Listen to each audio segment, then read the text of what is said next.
Well, in the end, now we are ready for, Crypto Talk 1, exchanges, what to look for, and Ted Lin from Binance will join us for this talk.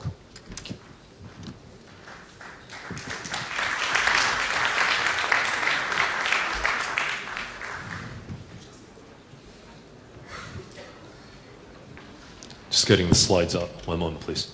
All right.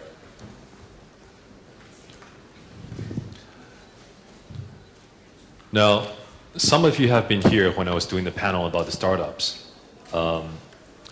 Today's speech about exchanges and what we believe is to be the most important decision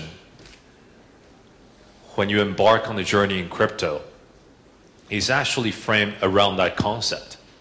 So what problem are we trying to solve, and our unique take on what is a sensible solution we're offering to the market. So before we begin, how many people have heard of Binance? Can I get a show of hands? All right, so that's about 90%. And how many of you have an account on Binance? Okay, so that's about 70%. So good. So I brought a couple team members, and we really wanted to get to know the market. We have Martin and Diego here. Can you guys stand up and just give everybody a hand? All right. So we still have a lot of work to do. I see that about 70% of the people in the audience have accounts with Binance, but that's the people who are interested in blockchain crypto. Right? Imagine those who are not in the room today. There's a lot of work for us to do. So when we talk about a particular industry, whether it's the latest big data, cloud, artificial intelligence, or blockchain, there's quite a few ways you can play it. And I would argue that, yes, you can learn about it to stay relevant. If you want to remain relevant, you want to follow it, you can invest in the trends by participating in initial coin offerings, trading, or just hold on to the project you love, the tokens of the project you love. Or you can create by starting your own project or join a team you like, right? So it's actually quite a jungle out there. So back then when we started, we felt there was a lot lacking. There was a lot left to be desired, right? So we're talking about the existing or the traditional exchanges that allows you to buy and sell, but you have to manage your own risks. Performance is sometimes good, sometimes bad, right? When the loading becomes high, it's unmeasurable. And you're on your own when it comes down to which project to participate in, which one is not.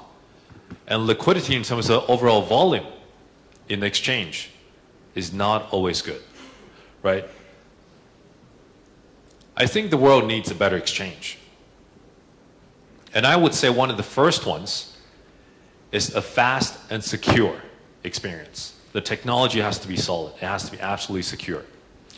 It has to have project selection that are safe for you to play with, safe for you to participate in.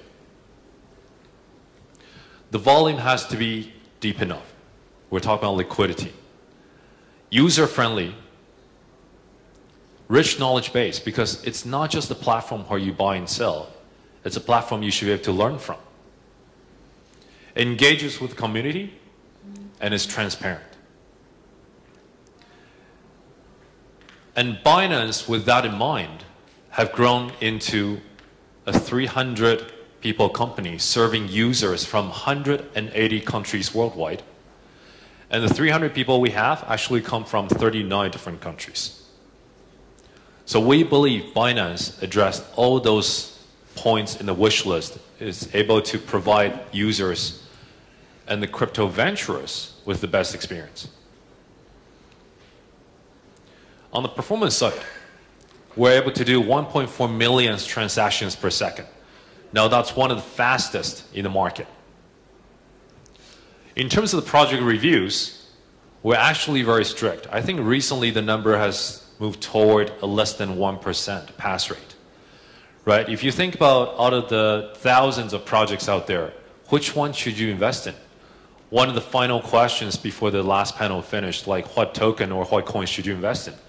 Actually, we're not here to tell you to invest in either one, but we're telling you that because of the review team doing such a strict job, the ones that are already listed on Binance or those who will become listed on Binance are already a curated list out of everything possible in the market. So you actually have a higher chance to strike on a good project versus in the wild. And when it comes to liquidity, for most of the pairs we have, for most of the tokens or project we have more than 50% of the liquidity in the market. Now, user-friendliness is something that we continue to evolve. So right now there's about 13 different languages. And we have had Turkish for a long time. If there's anything on the website that is not translated properly, please let us know. If there's anything else that you would like us to add, please suggest to us, because we're here to serve. It's over any kind of platform you can think of. We're talking about PC client, Mac client, mobile web, iOS app, and Android apps. So anyhow, anywhere, any way you want to trade or use Binance, it's accessible. Customer service-wise, I think there's still a lot to improve on. Even though we're already the best in the industry, we still try to solve everything within the first day. I think there's a lot more we can do right here. In fact, in the future, we plan to roll out live chats, not just ticket-based system, but live chats where you can have real-time interaction with customer service agent to solve your problem. In terms of a rich knowledge base, sometimes you want to know about particular projects. And we're not talking about just the projects on Binance. We're talking about everything. So on Binance Info, you can research into the different projects that are available in the market, and you can go deep, right? There is the historical charting, there's the different communities. You can also go into the white paper link about the team, the latest news, stuff like that. Now, what if you don't want to look at the projects? You genuinely want to learn about crypto and blockchain. The latest offering we have is a universally accessible, free-for-all initiative called Binance Academy. So it is about educating the world about blockchain. So there's the categories, like right now there's blockchain security, Binance, tokens and coins and trading. And we're going to expand into a lot more comprehensive, probably a more of a mutually exclusive, collectively exhaustive kind of curriculum, right? So you can look at things such as videos.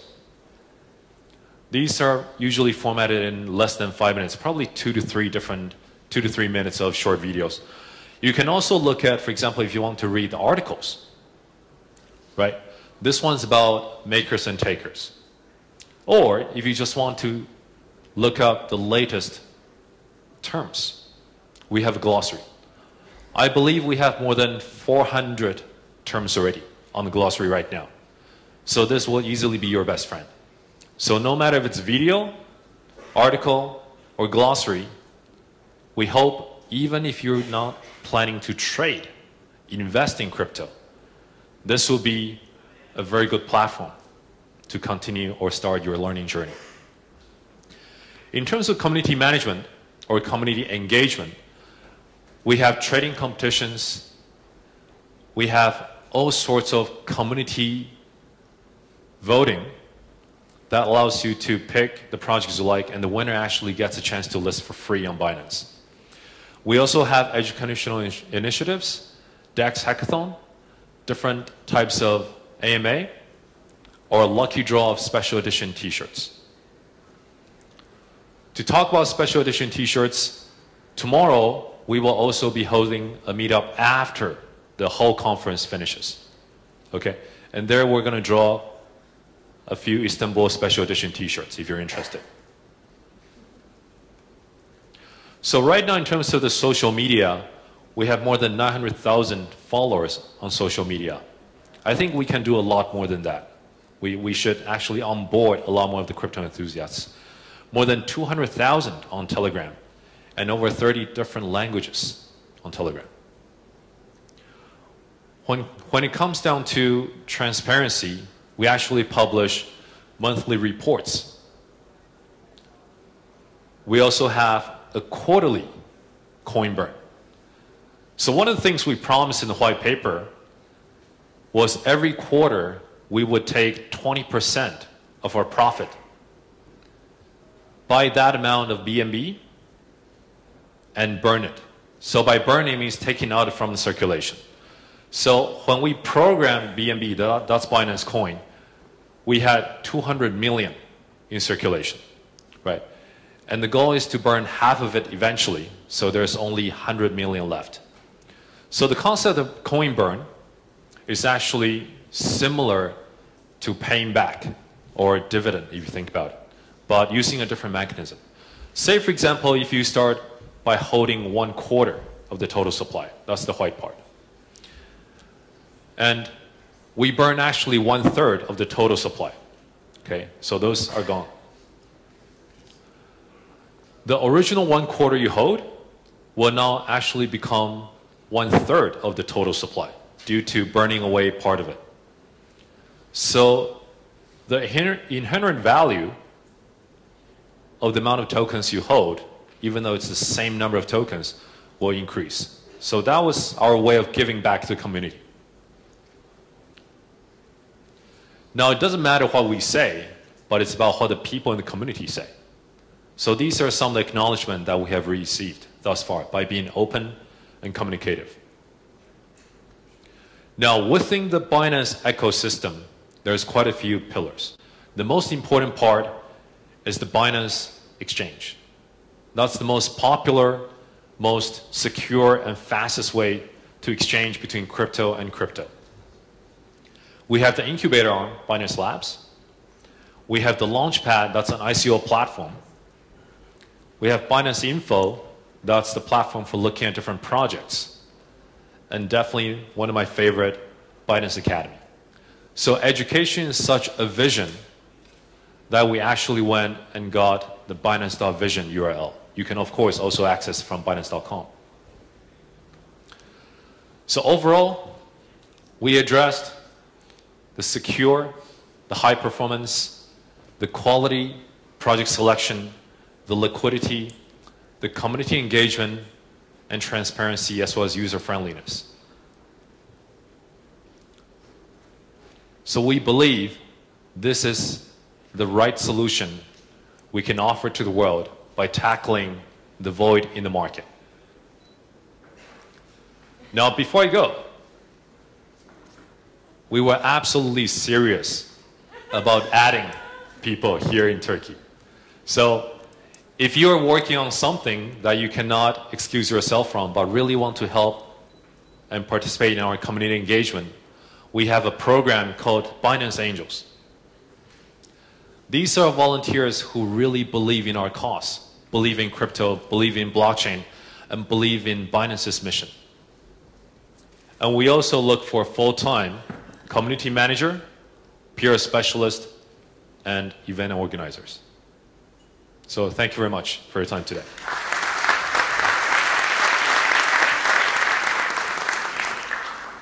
Is there any questions I can help with? Please. Okay.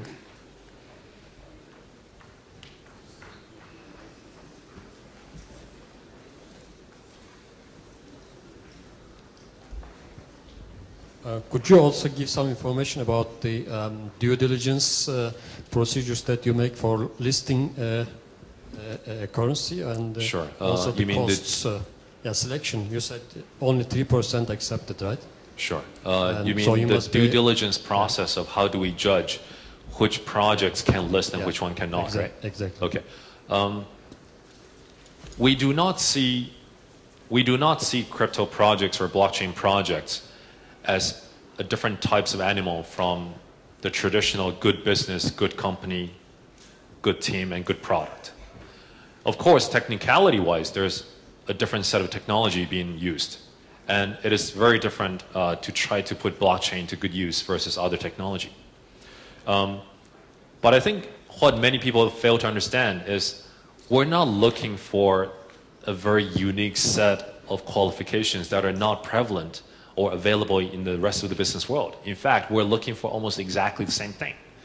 When you look at a business, the type you would actually invest in, you would actually put your life savings in.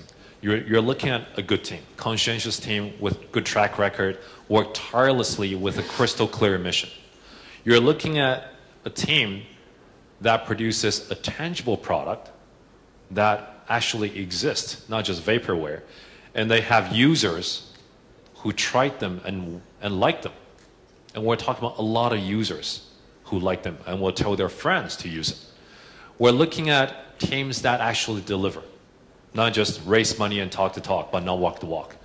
So I would say there's not one thing that I can say that will give you a better idea, but I would tell you, judge it like a good business, a good company, a good team, and a good set of products. Take care of your users, show the world that your technology actually makes a difference, get real user base, get good feedback, and improve upon it. That's the kind of project we like. Thanks. Any other questions, please? Sorry. I'll pass on the mic after the question, is that okay? So thank you very much for the presentation, first of all. I wanted to ask about the difference between choosing to burn the coins, those 20% of the coins, versus airdropping them to the token holders. So why did Binance actually choose to go this way as an incentive? Sure. Airdropping is actually a very controversial practice. And it is actually a logistics nightmare if you think about it. So if you have, for example, right now there's close to about 10 million different users on Binance, and we anticipate to grow that much faster going forward. There's going to be a lot of BNB holders, and we want there to be even more. So if we want to do airdropping to them, it's going to be a logistics nightmare.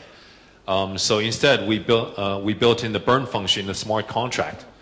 And at the end of every quarter, given that we should be focusing on creating better product and user experience instead of spending a lot of time arranging the logistics of a quarter end, we simply chose a simpler method to demonstrate what would be similar result. Hope that answers the question.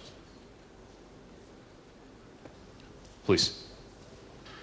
Or who has the mic? So I'll take two more questions. I'll just quickly wrap up. Hi, Ted. Thanks for joining us in Istanbul, and thanks for the presentation. I just would like to ask a specific question, more detailed.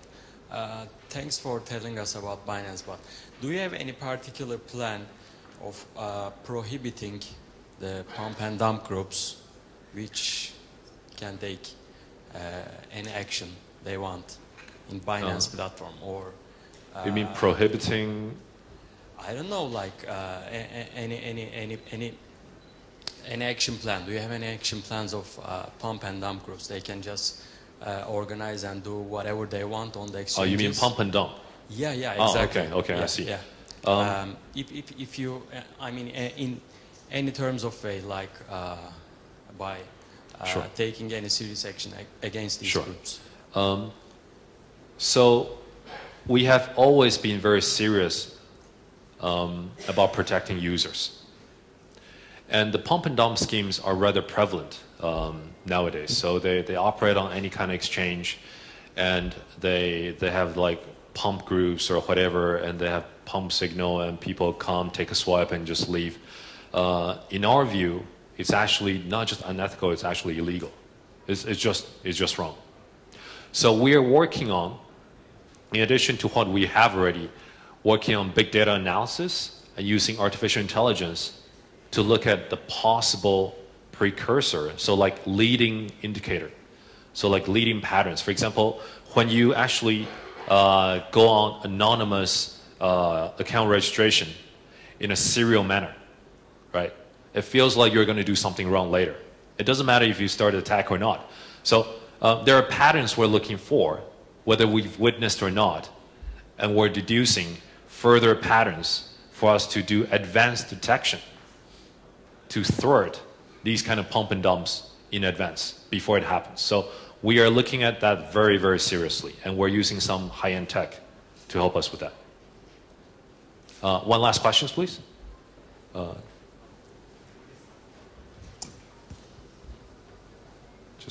Yeah, one last question. The gentleman over here in white shirt.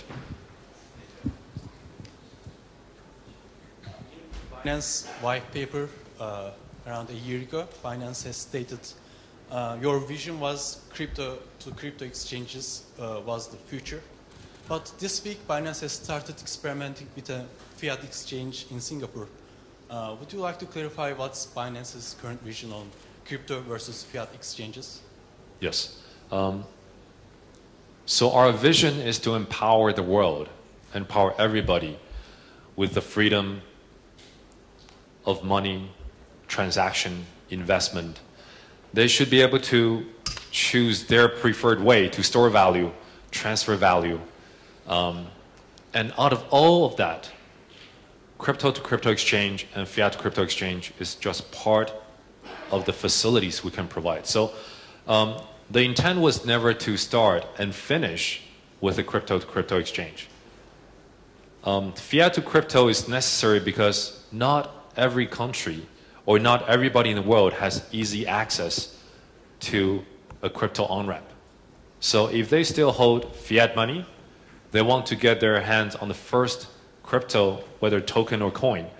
Currently, not every country has a very convenient, secure, and fast way to do that. Therefore, out of the grand scheme of things, wherever there is a need, we will start to look at it, and when the time is right, we will be introducing the fiat to crypto exchange. So, all right. Thank you very much for your time today.